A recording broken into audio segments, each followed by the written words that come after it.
La Hora de Maquiavelo. Bueno, y aquí estamos con José Antonio Llorente, como le había explicado. Él es el fundador, es el CEO de una de las consultoras, la consultora más grande de España, de América Latina, en materia de comunicación, de relaciones públicas. José Antonio prácticamente es un pionero, porque es la primera consultora española que salió, bueno, a colonizar América Latina, y hoy tiene oficinas por toda América Latina. Creo que la primera, si no me equivoco, era la de Buenos Aires. Y vino a la Argentina para presentar su libro, que se llama El Octavo Sentido. Me hace acordar un libro de management que era algo así como el Sexto Sentido. La comunicación, factor clave de la sociedad del siglo XXI. Me lo acaba de dar, así que no lo pude leer. Así que vamos a empezar para que me lo resumas en un minuto. ¿Qué voy a encontrar? Bueno, pues encantado de estar aquí, Diego. Yo creo que empecemos por el título, ¿no? Porque el octavo sentido. Bueno, es una manera yo trato de hacer una reflexión sobre el mundo de la comunicación hoy, y le puse el octavo sentido porque es que hoy en día hablamos de comunicación, y para nosotros comunicación significa cosas muy diferentes a lo que significaba antes, como que el término comunicación se nos ha quedado estrecho, y le busqué una manera nueva de llamarlo, ¿no? Para nosotros antes comunicación era casi sinónimo de informar, y hoy en día comunicación es una palabra que implica también otros verbos, implica escuchar, claro, implica entender la sociedad. No solo escuchando se consigue lo que uno quiere, hay que entender también cómo es y por qué pasan las cosas que pasan. Y luego la acción más pura de comunicar ya no es una acción de lanzar mensajes, proclamas o ideas, o lo eficaz hoy en día es participar en la conversación. La sociedad se ha vuelto pues poliédrica, múltiple, variada, y el secreto y el éxito lo tiene aquel que participa con mejor resultado en la conversación que hay en la sociedad, ¿no? Es un paradigma nuevo el que nos traen las redes sociales prácticamente, porque hasta ese momento, hasta que aparecieron, las empresas, comunicaban a través de su publicidad o mandaban un comunicado a los medios para que en lo posible lo publiquen más o menos tal cual. Y ahora, por más que los medios publiquen lo que las empresas dicen, la gente habla por su lado y habla de las empresas y dice lo que quiere, ¿no? Es mucho más complejo. Yo creo que los medios han perdido el monopolio que tuvieron de trasladar a la población la realidad, aquello que decíamos que era la realidad publicada, ¿no? Claro. El New York Times todavía tiene en su portada las noticias que merecen ser publicadas. Claro, claro. Ese es el eslogan del New York Times. Sí. Todo lo que tenés aquí es lo que merece ser publicado, y lo demás, mala suerte. No existe, ¿no? Claro, ahora cambió eso, porque la gente le dice al New York Times lo que quiere que se publique. Eso es, ¿no? Entonces el paradigma cambió, y también, como ya no es una tarea, digamos, como estudiamos en su momento en la universidad, de emisor y receptor, aquí cuenta más todo lo que dice la gente, pues claro, ya esa capacidad de alguien de poder uniformar la audiencia y lo que pasa ya no existe, ¿no? Sí, además es impresionante cómo en países donde los medios son más o menos libres, como en Argentina, las redes sociales condicionan mucho a los medios. O sea, ya los medios no pueden, por ejemplo, no sé, se me ocurre un ejemplo, si hay una crisis en una empresa, por ejemplo Volkswagen, y los medios, por piedad o por lo que fuere, deciden tratarla bien a la empresa, y la gente en las redes sociales no comulga con la decisión de los medios, finalmente los medios se ven obligados a informar más y más abiertamente, ¿no? Sí, la opinión pública sigue ahí. Lo que pasa es que los mecanismos de formación de la opinión pública han cambiado. Antes los medios eran el 90% de la opinión pública, y hoy a lo mejor son el 20%, ¿no? Claro, y claro, efectivamente la opinión pública hoy en día creo que es más completa, más variada, más multidisciplinar, más multifocal. ¿Hay alguna empresa o algunas empresas que vos veas que están entendiendo, o algún político o algún gobierno que esté entendiendo ese paradigma del octavo sentido? Bueno, yo creo que hay muchas. Yo creo que hay muchas que lo entienden, sobre todo en el ranking de las grandes o de las mejores. Decime algunos nombres. Y luego es más difícil practicarlo, ¿eh? Es decir, pero yo creo que yo ya no conozco empresas que no estén en esta cuestión de la que estamos hablando, que no entiendan que la sociedad ha cambiado. Eso ya no conozco a nadie que no esté ahí. Claro, luego, ¿qué hago yo en el día a día que sea diferente de lo que hacía hace 3 años? Ahí hay menos. Pero para hacer un buen ranking, pues empresas que ya hay empresas que son conscientes de que vivimos en un mundo transparente y que tienen que actuar como tal, yo creo que las hay. Empresas para las que los hechos son más relevantes que las palabras. En el mundo de antes, casi claro, a los comunicadores se nos pedía que transformáramos la realidad con las palabras, ¿no? Y empresas, hechos versus palabras, y empresas que también entienden que tiene que haber una consistencia y una ventaja grande en que es mucho más productivo que los demás hablen bien de ti que hablar uno bien de sí mismo. Por lo menos es más creíble, digamos, ¿no? Bueno, y hoy en día pues se practica, es decir, es que ¿quién va hoy en día a un hotel porque haya leído en su página web que es el mejor hotel de Buenos Aires o de Sao Paulo? Pues pocos de nosotros. La gente, ¿no?, va a los lugares donde critican o recomiendan sus pares. Entonces yo creo que hay un buen número de compañías que están en esa tesis. Yo voy a poner 2. Creo que Apple o Zara son 2 buenos ejemplos de eso que yo digo, lógicamente con sus defectos y sus áreas de mejora, ¿no? Pero ciertamente son 2 compañías que no son recordadas, o no veremos o no hemos visto un anuncio de Zara que diga pues el mejor diseño al mejor precio, pero todos los consumidores tenemos una idea de que nos ofrece la marca, ¿no?, que hemos interiorizado y que la basamos en un montón de circunstancias y factores. Hacer que eso suceda es tener un buen ejercicio de comunicación, ¿no? ¿Estás siguiendo la crisis de Volkswagen? Sí. ¿Cómo los ves reaccionando, ¿no? Síntesis muy breve, descubrieron en Estados Unidos, Volkswagen tuvo que admitirlo, que sus ingenieros habían ideado un programita para manipular los testeos de emisiones de los escapes de los motores diésel, que cuando venían los testeos se comportaban muy ecológicamente, y cuando terminaban los testeos el programita sabía, ahora vamos a contaminar, y a veces contaminaba 10 o 20 veces más lo que decía. ¿Cómo los ves? Bueno, claro, ya no es la primera vez que vengo a este programa y que me preguntas cosas muy concretas, y claro, para opinar hay que estar dentro de los problemas, obviamente, ¿no? Pero desde fuera, ¿qué veo?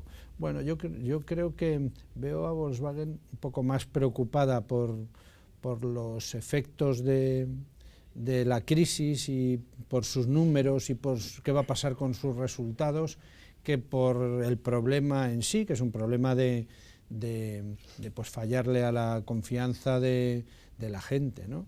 Y creo que la compañía tiene que poner más énfasis en restablecer esa confianza que en pensar si las ventas van a caer un 3% o un 15% el próximo año y qué debería hacer yo para anticiparlo, ¿no? A mí me llamó la atención que, bueno, echaron al gerente general, cambiaron al presidente del directorio, el anterior gerente general pidió disculpas por un video, pero lo que llama la atención es que todavía no leímos cómo va a resolver el tema desde el punto de vista, digamos, de que la gente pueda recuperar la confianza, que si compra un auto de Volkswagen, y que las autoridades también recuperen la confianza, que si compra un auto de Volkswagen no va a mentir con las emisiones, ¿no? O sea, pasaron varios días y todavía no nos enteramos, ¿no? Bueno, no debe ser tan fácil, pero yo creo que hay que... la gestión de problemas de crisis tiene que ir más a la sustancia. Yo creo que no es tan diferente como lo que sucede en la vida diaria de las personas, y no sé, vivimos en un edificio de apartamentos, inundamos el piso del vecino de abajo. Bueno, yo creo que ¿qué nos tiene que preocupar? Pues nos tiene que preocupar pues nuestro vecino de abajo, que le hemos inundado el piso, tenemos que bajar, a ayudarle a recoger, a decirle que le vamos a pagar los gastos, a decirle que lo sentimos mucho, y nos tiene que preocupar menos nuestra reputación, nos tiene que preocupar menos la estadística de si el cuidado que ponemos habitualmente para que eso no se produzca, nos tiene que preocupar menos que en 5 años que llevamos de vecino nunca le hemos inundado. Es como que después la reputación viene sola, ¿no? Sí, efectivamente. Yo creo que lo que hay es que concentrarse en el problema que hemos creado, en resolverlo, en tener una actitud responsable y razonable que esperaríamos de cualquier vecino, la nuestra con él, la que esperaríamos nosotros de él con nosotros, ¿no? Y no estar tan preocupados de, bueno, entonces mi reputación, entonces yo qué hago para que mi vecino... No, yo creo que lo que hay que hacer es resolver el problema, pues si está cayendo agua, pues cortarlo cuanto antes, si le hemos inundado, pues resolver su inundación, pensar en su problema, no en el nuestro. Creo que es una medicina mucho más provechosa. Te voy a hacer una pregunta, ya estás un par de días acá en Argentina y no es la primera vez que venís, obviamente, sobre cómo ves a los empresarios argentinos. Pero antes quería mostrarte una encuesta que se la mostramos a muchos colegas tuyos, que hizo el Pew Research Center el año pasado en 40 países sobre el apoyo y rechazo a la economía de mercado, ¿no?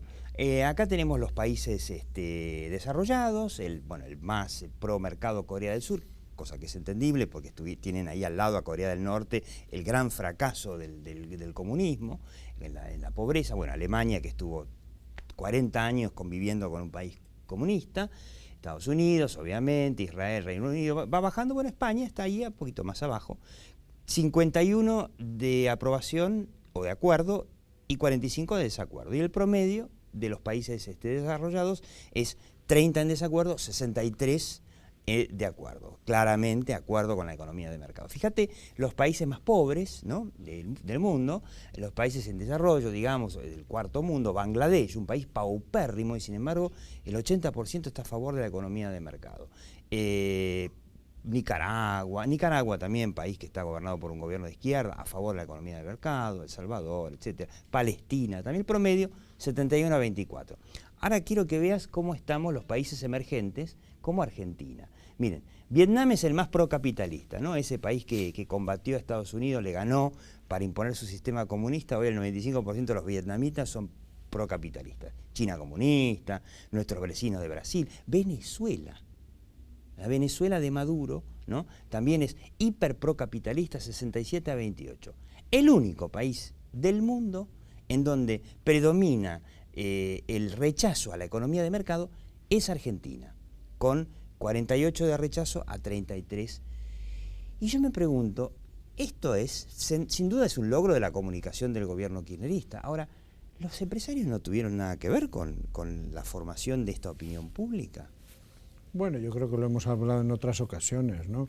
Tal vez los empresarios pues han tenido poca visibilidad a la hora de defender pues las ventajas de una economía más abierta o las ventajas de la economía de mercado. También es cierto que los empresarios tenemos que adaptarnos a las circunstancias de cada país y de cada entorno social. En Venezuela, para hacer negocios, pues hay que poner determinada cara y actitud, en Argentina otra, y en Vietnam y en China pues otra, ¿no? Y supongo que las realidades sociales no son consecuencia del azar. Bueno, pues es un tiempo, es una práctica, es una dinámica, es un montón de cosas. Pero ciertamente yo creo que aquí el colectivo empresarial pues probablemente ha sido poco activo o poco visible en la defensa de esas posiciones, ¿no? Empieza una nueva etapa, ¿no? Puede ser que el kirchnerismo o el peronismo siga, puede ser que no, que haya un cambio, pero en todos los casos se ve que va a haber, o que no queda otro remedio, digamos, que haya un gobierno un poco más favorable a las empresas si pretende atraer inversiones. Ahora, para las empresas que quieran proponer, digamos, un modelo distinto al actual, ¿no es un punto de partida complicado del rechazo a la economía de mercado? Además, las empresas mismas, dentro del contexto Argentina, dentro de los actores sociales, están muy mal vistas.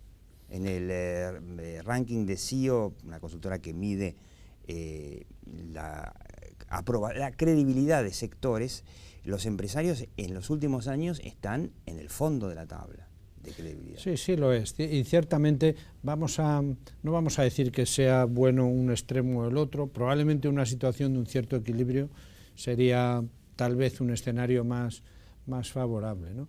Porque si no, yo creo que es verdad, los países pierden una parte muy importante de su potencial de crecimiento y desarrollo. Yo creo que hay países en el mundo que están apostando mucho por la iniciativa individual, por eso que llamamos el mundo de los emprendedores, que no tiene por qué ser coincidente con las grandes compañías, ¿no? Pero sí el que la sociedad entienda que los individuos tienen una capacidad grande de crear y hacer proyectos que tengan un desarrollo económico y supongan una aportación neta para el país, ¿no? Ahora, ¿les recomendarías a los empresarios argentinos que tomen este problema en su conjunto o que dejen en manos del gobierno?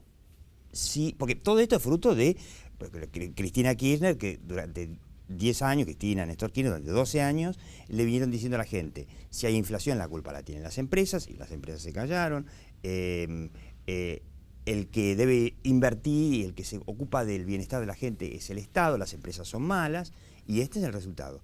Ahora, ¿deberían las empresas tomar, digamos, el problema como un problema propio o ver a ver qué va a hacer el gobierno con su imagen? Con la imagen de las empresas. Bueno, pues yo creo que deberían, pero en todo caso corresponde a las empresas también, cabe que las empresas piensen que no, ¿no? Porque bueno, yo aquí estoy trasladando una opinión particular mía, ¿no? Pero si a vos te tomaran, sí, digamos... No, lo tengo claro, yo diría que sí, claro, pero insisto, ¿quiere eso el colectivo de las empresas? Bueno, eso tiene que... Uno se imagina que tendría... Digo, me animo a decir que sí, porque yo quiero imaginar que las empresas los empresarios no son tan tontos como para no darse cuenta que si la imagen de ellos es negativa, van a tener menos posibilidades de conseguir, digamos, un entorno en el cual puedan hacer mejores negocios. Y si no consiguen ese entorno, no van a poder hacer negocios, ergo ganar dinero. O sea que se me ocurre que son suficientemente inteligentes como para entender que con buena imagen ganan más que con mala imagen. Bueno, y en todo caso, yo que estoy más en el rubro de la comunicación, hacerlo hoy en día ya no valdría lo que hubiéramos tenido que hacer hace 7 años, ¿no? Es más caro. Bueno, es más caro, no creo que sea más caro, pero es desde luego más complejo y implica más herramientas, requiere más organización y requiere más precisión. En el mundo de antes, pues un asunto como este se resolvía habitualmente diciendo, bueno, pues hagamos una campaña de publicidad y pongamos unos cuantos anuncios en los que se hable de las ventajas de la empresa privada y su contribución al desarrollo de un país. Eso hoy no serviría. En el mundo de hoy eso no serviría, porque lo decíamos antes cuando comenzábamos esta charla, lo que uno dice de sí mismo no cuenta. Claro, es poco creíble. Para tener éxito hoy en ese proyecto necesitaríamos que las personas, los ciudadanos, hablaran de las ventajas de las empresas, y eso requiere que inyectes en la sociedad, en la conversación de la sociedad, pues una serie de ideas, conceptos, en los formatos que consume la sociedad hoy en día y que tengan sentido para el mundo que habla de eso. Sí, además, se me ocurre que hasta el propio, no sé si el gobierno lo va a entender, pero hasta el propio gobierno creo que le convendría que las empresas tengan mejor imagen, porque más Estado no puede haber, ya así como están es infinanciable. O sea que el que venga, aunque sea peronista, kirchnerista, va a necesitar que las empresas inviertan y me parece que va a necesitar que tengan mejor imagen, ¿no? Esto es un desafío, ¿no? Y yo la verdad que veo los colegas comunicadores empresarios argentinos y lo que me llamó la atención durante todos estos años es su silencio, ¿no? Ante cualquier acusación del gobierno era muy difícil, o fue muy difícil durante todos estos años, conseguir voceros, conseguir caras de empresarios que salgan en los medios a hablar. En privado hablan, ¿no? En privado te critican las medidas, te critican al gobierno, pero después, para dar la cara, no aparecen. ¿Les recomendarías que lo hicieran o que busquen una estrategia, digamos, de bajo perfil? Es difícil enfrentarse a un gobierno poderoso, ¿no? Lo que pasa es que yo creo que existen fórmulas, para eso están las asociaciones por ejemplo, de empresarios, claro, ¿no? Los gremios, claro, las agrupaciones de intereses que hacen que las posiciones tengan más relevancia, porque es verdad que cuando un empresario defiende su interés, pues está hablando de un interés particular. Cuando un grupo de empresarios defiende el interés de un colectivo, parece que tiene más sentido y más fuerza en el contexto social, pero bueno, no es fácil y a las pruebas me remito, ¿no? ¿Y cómo está España? Porque ahí escuchamos hablar también de movimientos políticos parecidos a los latinoamericanos, con kirchnerismo, chavismo. Hay un muchacho que se llama Iglesias, de un partido que se llama Podemos, que sonaba que venía creciendo. Bueno, yo creo que más que eso, yo creo que lo más relevante en España es la fragmentación política, o sea, vamos a un modelo de partidos en que los partidos principales van a tener menos peso y la articulación política se va a tener que hacer con más actores y más jugadores. Bueno, en ese contexto ha podido surgir algún grupo que es verdad que tiene propuestas respecto de la sociedad que son muy diferentes a las que había, pero que no tiene una relevancia grande como para decir... O sea, va no a ser están preocupados que pase, por ejemplo, como en Grecia, donde finalmente esta gente de populista de izquierda, de Syriza, terminó ganando las elecciones. Claro, bueno, yo no he venido aquí, no sé, no quiero hablar en nombre de todos los españoles porque puede haber otros que tengan otra opinión, pero en cuanto a los datos y los hechos, pues hombre, es que ese partido, Syriza es el partido número 1 del espectro político griego, ha ganado 2 elecciones seguidas. Este grupo del que tú hablas, Diego, pues es el cuarto grupo político y creo que en las últimas encuestas pues no llega, está en el 15% de los votos y tiene 3 grupos, creo que es un contexto diferente. Pero el status quo invariable no existe, es decir, es que hoy tenemos esa situación y dentro de un tiempo podemos tener otra. Las cosas no suceden por casualidad y claro, tenemos que trabajar para que la sociedad camine en la dirección que cada uno cree que tiene que caminar. Pero creo que la descripción del panorama político español va más hacia la fragmentación, hacia la necesidad de articular alianzas para tener grupos que tengan suficiente mayoría en las cámaras. Es un ejercicio para el que no estamos acostumbrados o no tenemos práctica, pero yo creo que hay países, en países del entorno latinoamericano, creo que hay más práctica de articular alianzas de gobierno entre 4, 5, 6, no sé, en Brasil 10 partidos que suman una mayoría suficiente para poder tener el respaldo en las cámaras legislativas que hace falta, ¿no?, hoy en día. Ahora, nosotros acá leemos que la crisis económica en España da la sensación de como que ya pasó, o que está pasando, digamos, como que España la está superando. La gente, ¿qué quedó de esa crisis en cuanto a la imagen de los españoles hacia sus empresarios o hacia sus empresas? ¿Qué, positiva, negativa, está mejorando también? Bueno, yo creo que en general las empresas no han tenido que ver con la crisis, han sido sufridores de la crisis, aunque ha habido algunos sectores que han estado más vinculados o han sido más visibles en la crisis, como el sector financiero, ¿no? Yo no creo que los españoles hagan una lectura crítica de la actuación empresarial. Lo que sí es cierto es que ciertamente uno de los agentes de los ajustes han sido las empresas. Realmente en España, para conseguir un país mucho más competitivo como lo somos hoy en día, nosotros hemos tenido que ajustar nuestros costes, nuestros salarios, y esos ajustes se han producido en el ámbito de lo público y también en el ámbito de lo privado, ¿no? Pero es una maravilla, visto de afuera, me parece una maravilla, que España hizo el ajuste, tuvo consenso para hacerlo, sin este debate un tanto absurdo que tuvieron en Grecia de si, bueno, si se iban del euro, si no se iban del euro, como que en España no había ninguna duda, no quedaba otra que hacerlo y se hizo. Puede ser una elección, porque yo creo que lo que viene en Argentina es mucho más grave que lo que pasó en España. Es un final de fiesta mucho más complejo. ¿Puede servir lo de España como un ejemplo? Pero fíjate, yo creo que no, yo no comparto la descripción, porque lo que ha pasado es, no ha habido consenso respecto de lo que había que hacer. Lo que ha habido ha sido un partido que ha tenido la mayoría suficiente para hacer lo que él creía que había que hacer, y lo ha hecho. Y creo además que lo ha hecho con buenos resultados desde el punto de vista macroeconómico.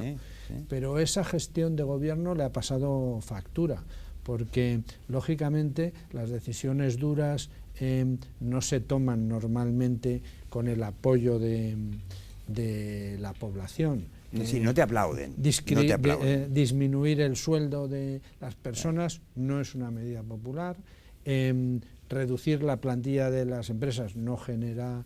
Entonces, la crisis sí ha dejado una factura, que es esa factura de esa quiebra, de ese quiebre entre las decisiones ejecutivas que producen resultados y el sacrificio que asumen las personas, que ha sido un sacrificio no voluntario, ha sido un sacrificio impuesto, el que ha tocado, ¿no? Es el teorema de Churchill. Y eso ha pasado factura. Claro, el teorema de Churchill. Churchill terminó ganando la guerra, pero después cuando se presentó a elecciones, perdió. No lo votaron, porque claro, la gente lo asociaba con la mala imagen de haber pasado la guerra y... y nuestro gobierno ahora efectivamente ha hecho una gestión muy eficaz de la crisis económica, pero el país está demandando otras cosas. Probablemente los españoles le eligieron para gestionar la crisis, y ahora hay que gestionar la poscrisis. Claro. Con medicinas diferentes, ¿no? Y entonces hay que saber cambiar de discurso y adaptarse a lo que viene. Pero no, la crisis en España ha dejado una herida que todavía está a flor de piel, está abierta.